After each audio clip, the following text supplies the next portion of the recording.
ঠিক রাখতে হবে, সামনে পরীক্ষা আছে, শরীর ঠিক রাখতে হবে, সব ঠিক রাখছি, সব করছি, কিন্তু ছেলে যখন রাস্তায় বেরোচ্ছে তার যে সচেতন, খুব ছেলে দেখবে 90% নাম্বার পেয়ে গেল মাধ্যমিক। আপনি আবেগের বছর কেন বাইক দিয়ে দিলেন? আপনি ভবিষ্যৎ বলেছেন যে ছেলেটা আমার বড় হবে, 90% পেয়েছে, এই ছেলে আমার স্টার করবে, শাইন করবে, আপনি বাইক দিয়ে দিলেন। আমরা বাইক দিয়ে দিচ্ছি, বাইক দিয়ে দেখা যাচ্ছে যে আমরা একটা ছেলেকে রাস্তায় বাইক বের করে দিলাম, সে বন্ধু বান্ধবের পাল্লায় পড়ে ওই বয়সটা ওরকমই বয়স, ও আপনি কন্ট্রোল করতে পারেন না, কিন্তু আমাদের চেষ্টা করতে হয়। সে বাইক বন্ধু বান্ধবের পাল্লায় পড়ে এমনভাবে বাইকটা চালালো গিয়ে কোথাও একটা দুর্ঘটনা ঘটে। তাহলে কী হলো? আমার স্বপ্ন যেটা যেটা দেখেছিলাম, ছেলের স্বপ্ন, আমার স্বপ্ন, সে ছেলে বড় হয়ে মানুষ হবে, সেটা চুরমার হয়ে যায়।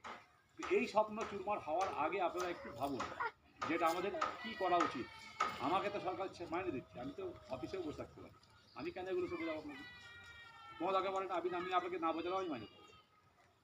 কিন্তু এখানকার পরিকাঠামো যেটা, আমি যদি কিছু না করি, আমি যদি মানুষকে না বোঝাই, এই যে আজকে অ্যাক্সিডেন্টটা কমে, যেটা কিন্তু আমার সার্থকতা, আমার মনে একটা খুব জোর আছে যে আমরা চেষ্টা করেছি, আপনাদের সহযোগিতা আমরা চেষ্টা করেছি, এটা হচ্ছে। এবং তার সঙ্গে সঙ্গে আমি উপরওয়ালাকে শুকরিয়া দেবো যে না, আমার কাজটা হচ্ছে, আমি পেরেছি। আজকে যদি মনে করেন আমার অ্যাক্সিডেন্টটা আরও বেড়ে চলুক, 23-এর জায়গায় 26-এর জায়গায় 50টা হতো, তাহলে কি আমি সাকসেস হতো? এই জিনিসটা আপনারা একটু ভাবুন, সবাইকে বোঝান, ছেলে মেয়েদের বোঝান। গাড়ির কাগজপত্রটা ঠিক এখানে অনেকের নেই, ওটা নিয়ে আমরা অত ভাবনা চিন্তা করি না। মেন যে দুটো জিনিস, হেলমেটটা রাখতে হবে, লাইসেন্সটা করতে হবে, এটা সবাইকে আপনারা বোঝান, বাচ্চাদেরকে বোঝান।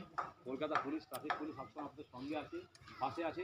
কোথাও কোনো সমস্যা হলে এই ভাইরা যদি কেউ হয়তো এরকমও হয়, দেখবেন, আমি বলে রাখছি আপনাকে, অনেক ছেলে আছে যারা হয়তো কাজের ক্ষেত্রে হয়তো বাজার করতে গেছে, বেরিয়ে পড়েছে, হেলমেটটা নেয়নি, সেই কাশিবুল ভাই বা আমাদের ভাঙড়ে যত সব লোকজন আছে, তাদের ওর সঙ্গে পরিচয়, তারা ফোন করলে আমরা কিন্তু ছেড়েছি, এক্সকিউজ, চলো ঠিক আছে, বেরোয়নি, মাছ কিনতে বেরিয়েছে, বাজার করতে বেরিয়েছে, ঠিক আছে কিছু, সেগুলো হয়। কিন্তু এইগুলো সবসময় কোনো কথা হবে না, হবে কি?